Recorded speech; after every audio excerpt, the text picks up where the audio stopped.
are my kids gonna be safe? Are we gonna make it through this? That night was one of the longest nights, I think, of my life, as the four of us were huddled up in an attic with no air. I was so sad to see what we had done together just washing away.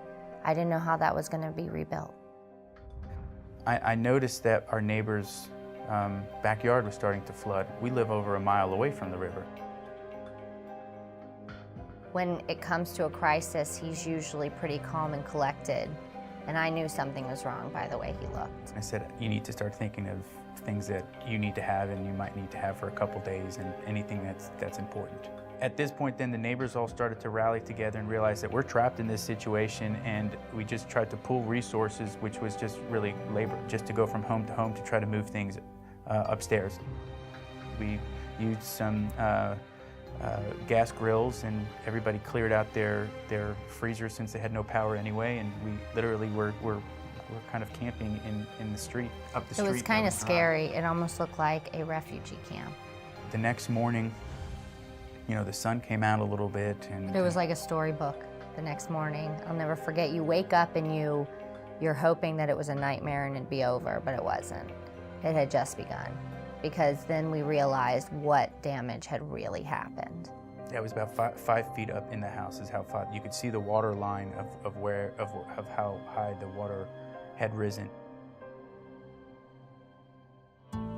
We weren't even certain the extent of the damage, and we didn't know how much everything was going to cost and what things were needed. There was this group that came from the community, from the Jewish community, that just rolled up with a truck and just out of nowhere.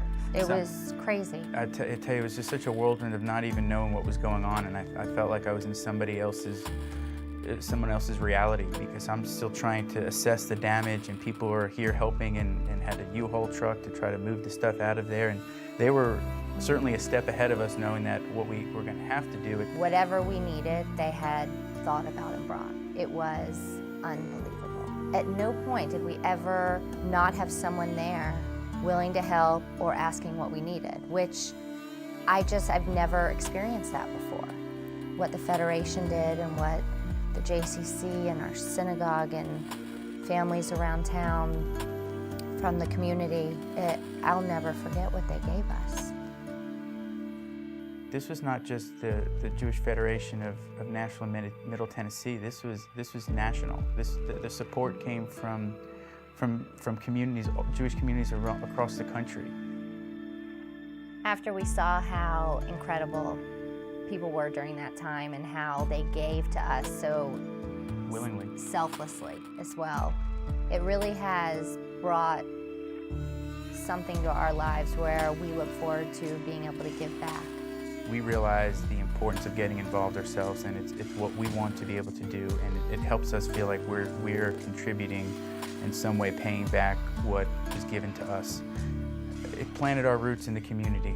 It helped make us better people because of it, and in the long run, we have more to give because of what we received.